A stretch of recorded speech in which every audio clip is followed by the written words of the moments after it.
Hey, it's Jeremy from jeremy.net. So, one of my subscribers, Tala, requested a video on drawing dynamic poses and fight action scenes in comics and how to fit those poses into panels. So, before I get into my comics and how I do it, I want to direct you to How to Draw Comics the Marvel Way by Stan Lee and John Buscema. This book is a go-to in visual storytelling in comics. The diagram I'm showing in particular is a great rule of thumb for any type of visual storytelling or action poses. You either want to usually start with the very beginning of an action or the very end of an action, because those have the most either potential energy or the most release of energy. While there may be circumstances why it makes sense to use some of the poses in between, as a general rule of thumb, this diagram is a good standby to work from.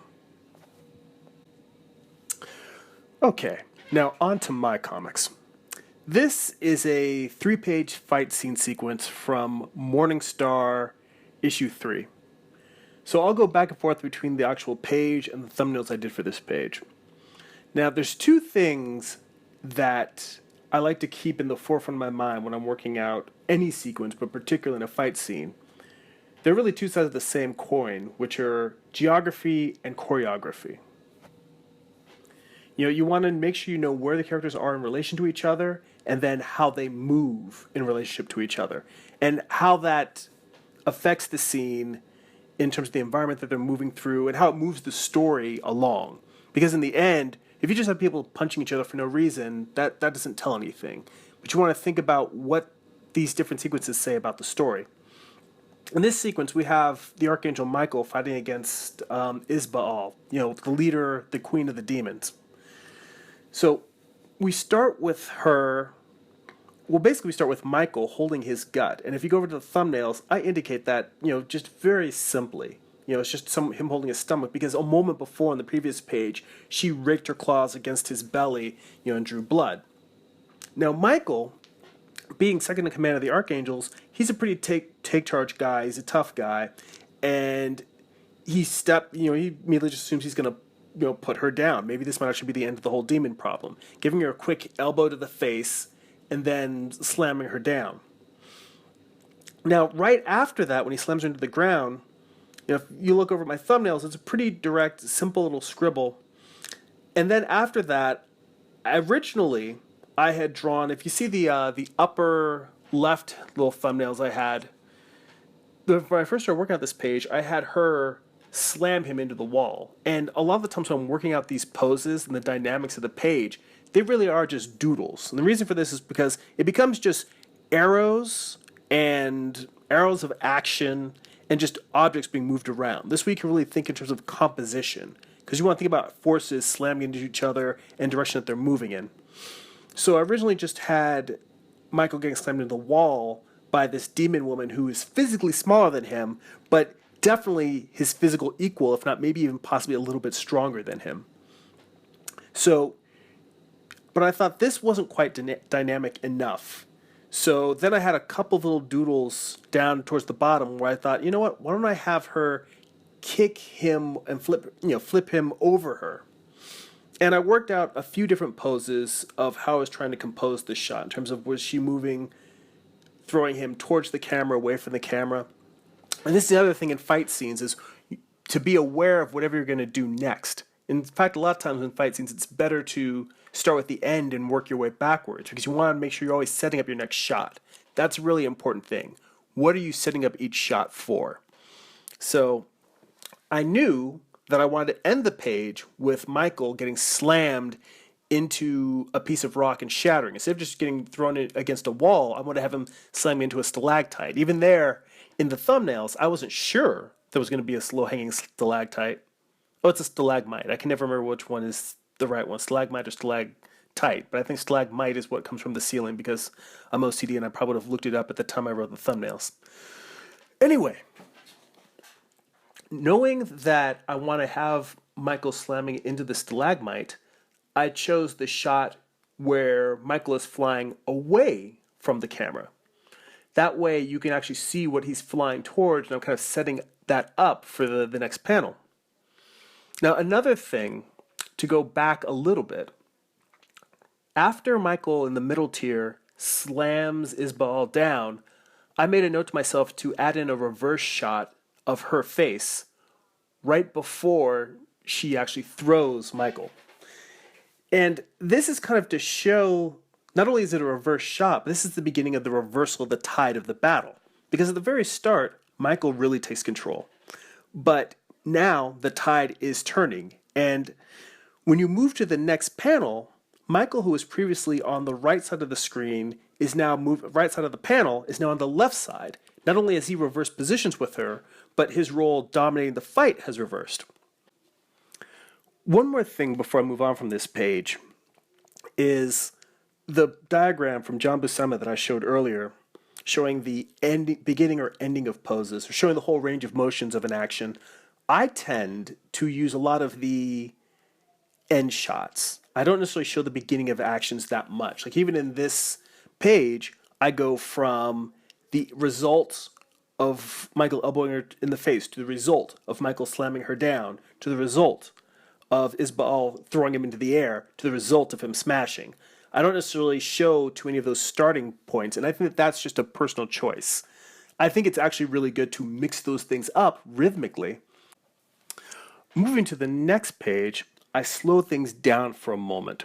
We show Michael falling from the sky, landing, with rocks falling around him. And then we have a moment where he's laying on the ground, first stunned, and then his eyes opening. I slow things down because I want to get into his head for a moment and show the actual realization of what's about to happen to him. We don't know whether she's just going to claw his eyes out, stomp on his head, or whatever. But then we go from his eyes to seeing Isabel crouched above him, not crouched, flying through the air above him. She's getting ready to come down. By the time we cut back, Michael has already sprung into action, drawing his sword out, which he strikes her through, landing on the impact. Now, looking at the thumbnails on this, originally I had the image of Michael drawing his sword composed together with Isabel flying through the air. And it just didn't work out in terms of the real estate I had on the page. This, with the upper tier, with the two tiers of all the action that leads up to the stabbing, I really didn't have the space to put in that shot. So it worked better separating them into two different shots. And in the question of how to do it dynamically, this is one where I'm actually showing sort of these actions before. Like I've got the little thumbnail of Michael crouched, drawing his sword. And while it's not the beginning of the action of him drawing the sword, it's the beginning of the motion of what's going to lead into him stabbing Isabel. And a lot of times, I will try multiple thumbnails. Like my thumbnails are an elegant mess. I will do all kinds of different sketches. Sometimes I'll do 5, 6, 7 sketches trying to get the just right angle of a particular pose. Sometimes I'll just do 1 or 2, knowing that I'm going to work out the details on my layouts. When I get to my layouts, that's when I try to do a lot more of the figure drawing itself and working out sort of the anatomical details. But in this stage, this is where I'm sort of working out the pose and the storytelling, which is kind of the main thrust of this question here. Now, on this third page of this series, which is page 7 of this issue, we get back to the original idea I'd had on page 5 of Isabel slamming Michael into a wall. The difference now is that the context is that she's a lot tougher than she looks. Before, she was just slamming him in the wall at the beginning of a fight. You know that she's kind of strong. Now, she has been run through by a sword, and even though Michael thinks that he has her, done for, she grabs him, slams him into the wall, and then rips the sword out of her guts and runs off. So clearly, she's not ready to continue this because she's been wounded pretty seriously now too. But this has been sort of a bloody, violent draw with her kind of retreating. Who knows what would have happened if they were forced to continue throwing down, because the way I framed this, she's pulling the sword out of her gut, but at the same time, when you cut back to her running off, away from Michael, you can still see that his shirt's torn and there's blood, running from his wounds. Going back to the thumbnails, on this one, when I originally did it, I didn't have this separate inset shot of her pulling the sword out. So I made a note for myself that I need to do that. And a lot of these, again, these thumbnails are really loose scribbles. But the reason why I harp on thumbnails so much is because the whole question is, how do I fit these dynamic poses into panels, into frames? As I show with my thumbnails, a lot of this is making it work in a stick figure, because you can really work out what the dynamics of a panel is, a dynamic shot, simply by a triangle shape showing the direction a character is moving in. Just simple arcs and arrows. And if you can fit those arcs and arrows into a box in a way that you're all, oh, this makes a strong, interesting composition, and it makes a flow across the page and through the story, that's the things you're looking for. It's really about the flow. And a lot of these things, I hate to say it, you observe them a lot from reading them in comics, but you really do a lot of trial and error. That's how you learn these, by making comics, making stories, doing a crap ton of thumbnails, and trying to work out what does and doesn't work for your story. Because again, there might be places where the type of storytelling I'm doing here may not work at all. And they could still be stories where it's a fight, but the tone of that fight may be very, very different. Or it might be something where you'd be using way more panels or way fewer panels. Depends on the level of detail in your visual style. And if anybody else has any questions they'd like me to cover, please leave them in the comments. And if it's a topic that I'm able to, I most definitely will answer it. That's it for now. You can check out my website, jeremy.net. That's GERIMI.net. That's where you can buy my comic books and artwork.